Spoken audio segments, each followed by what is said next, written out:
ఒకరోజు ఒక ఆత్మీయుడు చెరసాలలో బంధించబడ్డాడు. ఎలా తప్పించుకోవాలి, ఎలా బయటపడాలి, నాకంటూ భవిష్యత్తు ఉందా, నేను బయటపడగలనా అని చెప్పి తను ఎంతో నిరుత్సాహపడిపోయాడు. నిస్పృహ పడినప్పుడు తనకు ఒక చీమ కనిపించింది. ఆ చీమ అక్కడ ఉన్నటువంటి అన్నపు మెతుకును మోసుకెళ్ళే ప్రయత్నం చేస్తుంది. చీమ ఎంత ఉంటుంది చెప్పండి, అన్నం మెతుకు ఎంత ఉండదు చెప్పండి. అందులో చెరసాల్లో పెట్టేటటువంటి అన్నం కొంచెం దడ్డుగా ఉంటుంది. ఆ అన్నం మెతుకు ఎత్తుకెళ్ళే ప్రయత్నం చేస్తుంది, కానీ ఆ అన్నం మెతుకు కదలటల్లా. ఒకసారి వచ్చింది, అన్నం మెతుకుని కదిపే ప్రయత్నం చేసింది, కదల్లా. రెండోసారి వచ్చింది, మళ్ళీ దాన్ని కదిపే ప్రయత్నం చేసింది, కదల్లా. మూడోసారి వచ్చింది, దాన్ని కదిపే ప్రయత్నం చేసింది, కదల్లా. ఈరోజు మనలో కొంతమంది పరీక్షల్లో విజయం సాధించాలని ఒకసారి ప్రయత్నం చేస్తే పాస్ కాకపోతే, సెకండ్ టైం ప్రయత్నం చేసి పాస్ కాకపోతే, థర్డ్ టైం ప్రయత్నం చేసి పాస్ కాకపోతే ఎవడు చదువుతాడు, వదిలిపడేస్తారు.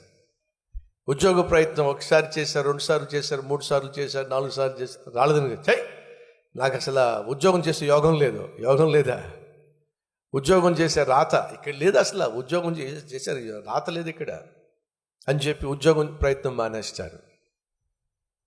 ఈరోజు నువ్వు ఏ ప్రయత్నం చేస్తున్నావో ఆ ప్రయత్నం 1 సారి, 2 సార్లు, 3 సార్లు, 4 సార్లు ప్రయత్నం చేసి విసిగిపోయే వాళ్ళు ఎవరు తెలుసా? సోమరోళ్ళు. నువ్వు ఏ ప్రయత్నం చేస్తున్నావో ఆ ప్రయత్నం ఎప్పటి వరకు చేయాలి అంటే విజయం సాధించేంత వరకు నువ్వు నీ ప్రయత్నం చేయాలి. అది కష్టపడే వాళ్ళ లక్షణం. ఆ చెరసాల్లో ఉన్న వ్యక్తి దాన్ని గమనించాడండి. 10 సార్లు ప్రయత్నం చేసింది, 20 సార్లు ప్రయత్నం చేసింది, 30 సార్లు ప్రయత్నం చేసింది, 40 సార్లు ప్రయత్నం చేసింది, 50 సార్లు ప్రయత్నం చేసింది, 60 సార్లు ప్రయత్నం చేసింది. నవ్వుకున్నాడండి. ఈ పిచ్చి చీమ తన బరువు కంటే, తన శక్తి కంటే బరువైన అన్నం మెతుకు పట్టుకెళ్ళాలని చెప్పి పిచ్చిది ట్రై చేస్తుంది. దానివల్ల ఎప్పుడు కావాలి, అది ఎప్పుడు సాధించాలి, నా బతుకు అంతే, నేను ఎప్పుడు బయటపడాలి అని చెప్పి నిరుత్సాహపడిపోయాడండి. సరే మళ్ళీ చూశాడు, మళ్ళీ వచ్చింది. అది 61సారి వచ్చింది, 62సారి వచ్చింది, 63సారి వచ్చింది, 64సారి వచ్చింది, 65సారి వచ్చింది. అది వచ్చి చూస్తుంది. ఇక వీడికి లెక్క పెట్టడానికి చిరాకు వచ్చింది. ఎవడు లెక్క పెడతాడు అస్తమని. 69సారి వచ్చింది, చూశాడు, చిరాకు వచ్చింది, వదిలేశాడు. ఎన్నిసార్లు లెక్క పెట్టాడు? 69 సార్లు లెక్క పెట్టడానికి చిరాకు వచ్చింది వీడికి, వదిలేశాడండి, పట్టించుకోలే.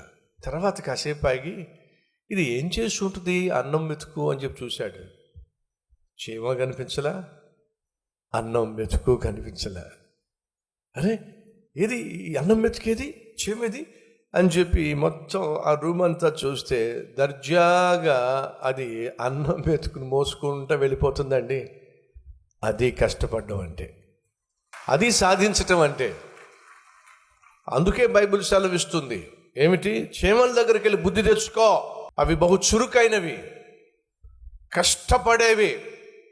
ఏదో 2-3 సార్లు ప్రయత్నం చేసి వదిలేసే రకం కావు. బుద్ధి తెచ్చుకో వెళ్ళి. 2, యెహోవా యందలి భయభక్తులు కలిగి ఉండుట దేనికి మూలమట? జ్ఞానానికి మూలం, ఆశీర్వాదానికి మూలం. ఈరోజు నువ్వు భర్తకు భయపడకపోవచ్చు, భార్యకు భయపడకపోవచ్చు, పై అధికారికి భయపడకపోవచ్చు. దయచేసి విను, పరలోకముందున్న ప్రభువుకు మాత్రం దయచేసి భయపడు. ఎందుకని?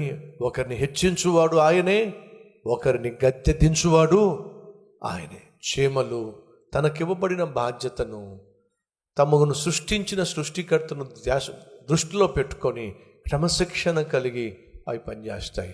రాజు రాణి బిడ్డలు, శత్రు రాజు వచ్చి వీళ్ళని పట్టుకెళ్ళిపోయాడు, వాళ్ళని చంపేయబోతున్నాడు. కానీ ఆ రాజు కనిపించింది, అతడు కూడా రాజే కదా, రాణి కదా, రాణి బిడ్డలు కదా, రాజు రాణి బిడ్డలు కదా, ఉట్టి పుణ్యాన్ని చంపేస్తే ఏముంటుంది, ఒకసారి వాళ్ళని ప్రశ్నిద్దాం, వాళ్ళ మనస్తత్వం ఏంటో చూద్దామని చెప్పి వాళ్ళని పిలిపించి అంటున్నాడు రాజు, నిన్ను విడిచిపెడితే ఏమిస్తావు?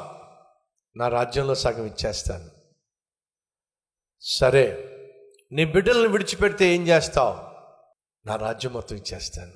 ఇప్పుడు మిగిలింది ఎవరు? భార్య. ఓహో, నిన్ను విడిచిపెడితే రాజ్యంలో సగం ఇస్తావా? నీ బిడ్డలను విడిచిపెడితే రాజ్యం మొత్తం ఇచ్చేస్తావా? సరే, నీ భార్యను విడిచిపెడితే, నా భార్యను విడిచిపెడితే నా ప్రాణాన్ని ఇచ్చేస్తాను అని చెప్పాడట అండి. ఈ శత్రురాజు ఆశ్చర్యపడ్డాడు. ఎంత అద్భుతమైన విలువ కలిగిన వాడు. తనను విడిచిపెడితేనేమో రాజ్యంలో సగం అన్నాడు, తన బిడ్డలను విడిచిపెడితేనేమో మొత్తం రాజ్యాన్ని ఇస్తానన్నాడు, తన భార్యను విడిచిపెడితే ప్రాణాన్ని ఇచ్చేస్తానన్నాడు. ఇతడు కుటుంబ విలువలు తెలిసినవాడు, రాజ్యాన్ని ఎలా ప్రేమించాలో పాలించాలో నేర్చినవాడు. ఇలాంటి వాడు చచ్చిపోకూడదు అని చెప్పి, శభాష్, నీలో అసలు సిసలైన రాజరికాన్ని చూశాను, సంస్కారాన్ని చూశాను, నీలాంటి వాడు చనిపోకూడదు, తిరిగి వెళ్ళి నీ రాజ్యాన్ని పరిపాలించు వదిలేశాడండి. రాజు రాణి పిల్లలు వస్తూ ఉన్నప్పుడు రాజు అడుగుతున్నాడు తన భార్యను చూసి, ఆ రాజు ఎంత టీవీగా ఉన్నాడో చూసావా అని అన్నాడు. ఆ రాణి అంటుంది, చూడలేదండి. చూడలేదా? ఆ రాజు సింహాసనం ఎంత బాగుందో చూసావా? చూడలేదండి. ఆ రాజు ప్యాలెస్ ఎంత అందంగా నిర్మించారో చూసావా? చూడలేదండి. మరి ఏం చూస్తున్నావు నువ్వు? అప్పుడు ఆ రాణి అంటుంది, నా కోసం తన ప్రాణాన్ని ఇస్తానన్నాడు చూసారా, అతని మీదే నా కళ్ళు ఉండిపోయినాయి అండి, ఇంకేవి నాకు కనిపించలేదండి అని చెప్పింది. ఏమంది? ఎదురుగుండా ఉన్న రాజు కనిపించలా, రాజు సింహాసనం కనిపించలా, రాజు ప్యాలెస్ కనిపించలా, తన కళ్ళు ఎవరి మీద ఉన్నాయో తెలుసా అండి? తన కోసం ప్రాణం ఇస్తానన్న తన భర్త మీదే తన కళ్ళు ఉండిపోయినాయి అండి. అదే అంటుంది, నా కోసం ప్రాణం ఇస్తానన్న నా భర్త మీద నా కళ్ళు ఉండిపోయినాయి. ప్రియ సహోదరి సహోదరులు, ఆ రాజు ప్రాణం ఇస్తానన్నాడు, కానీ ఓ రోజు ఆ రాజు నీ కోసం నా కోసం ప్రాణాన్ని ఇచ్చేశాడు. మరి మన కళ్ళు ఎవరి మీద ఉండాలి? నీ కళ్ళు ప్రభువు మీద ఉన్నట్లయితే నువ్వు కష్టపడతావు. నీ కళ్ళు ప్రభువు మీద ఉన్నట్లయితే నువ్వు క్రమశిక్షణ కలిగి జీవిస్తావు. నీ కళ్ళు ప్రభువు మీద ఉన్నట్లయితే కాలము ఎరిగి ప్రయాసపడతావు. అట్టి కృప దేవుడు మనకిచ్చులాగును. కలిసి ప్రార్థన చేద్దాం రండి. ప్రార్థనలు ఏకీవించండి.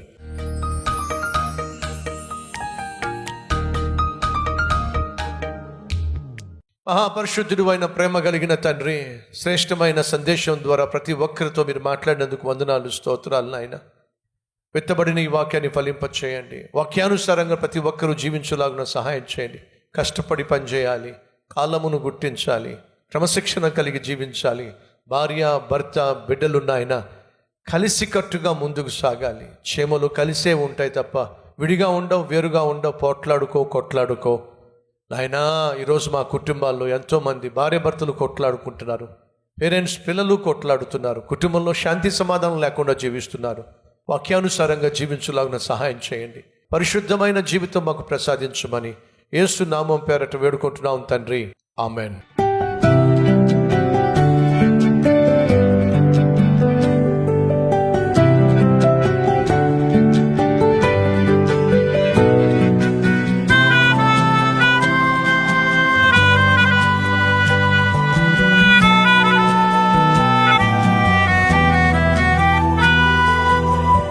మళ్ళా రేపు ఒక అద్భుతమైన సందేశంతో మీ ముందుకు రాబోతున్నాను. ఈ సందేశం మీకు దీవెనకరంగా ఉంటే 10 మందికి షేర్ చేయండి, లైక్ చేయండి. అంతేకాదు ఓ మంచి కామెంట్ పెట్టండి. దేవుడు ఈ దినమంతా మనకు తోడై ఉండునుగాక.